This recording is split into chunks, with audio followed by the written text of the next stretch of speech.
مساء الفل، عاملين ايه؟ حلقة جديدة في برنامج خط الستة.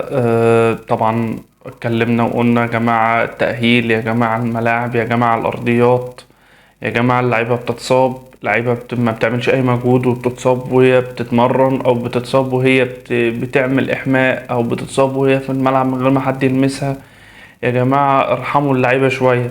يعني النهاردة سمعنا خبر مؤسف عن إصابة محمد عبد الشافي، اللي هو يعني من اللعيبة اللي هي قليل جدا ان انت تقول لعيب يعني بقاله 8 وعمره 38 سنة و 39 سنة ما أثرش ولا مشكلة، ما حد سمع عنه أخبار وحشة. مشي من الزمالك، رجع للزمالك، مشي من الزمالك تاني ورجع للزمالك تاني، اعتزل والزمالك طلب ان هو يرجعه.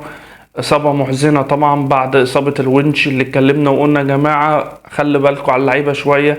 وكمان جالنا خبر النهاردة إصابة مروان محسن برضو برباط الصليبي. أكيد في حاجة غلط.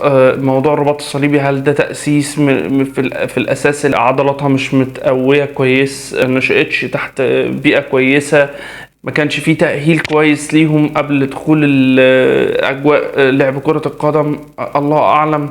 يعني خسارة كبيرة للزمالك، خسارة كبيرة إن لعيب يكون بينهي حياته في الكورة برباط صليبي. ربنا يشفيك يا عبد الشافي، ألف سلامة عليك، سلام.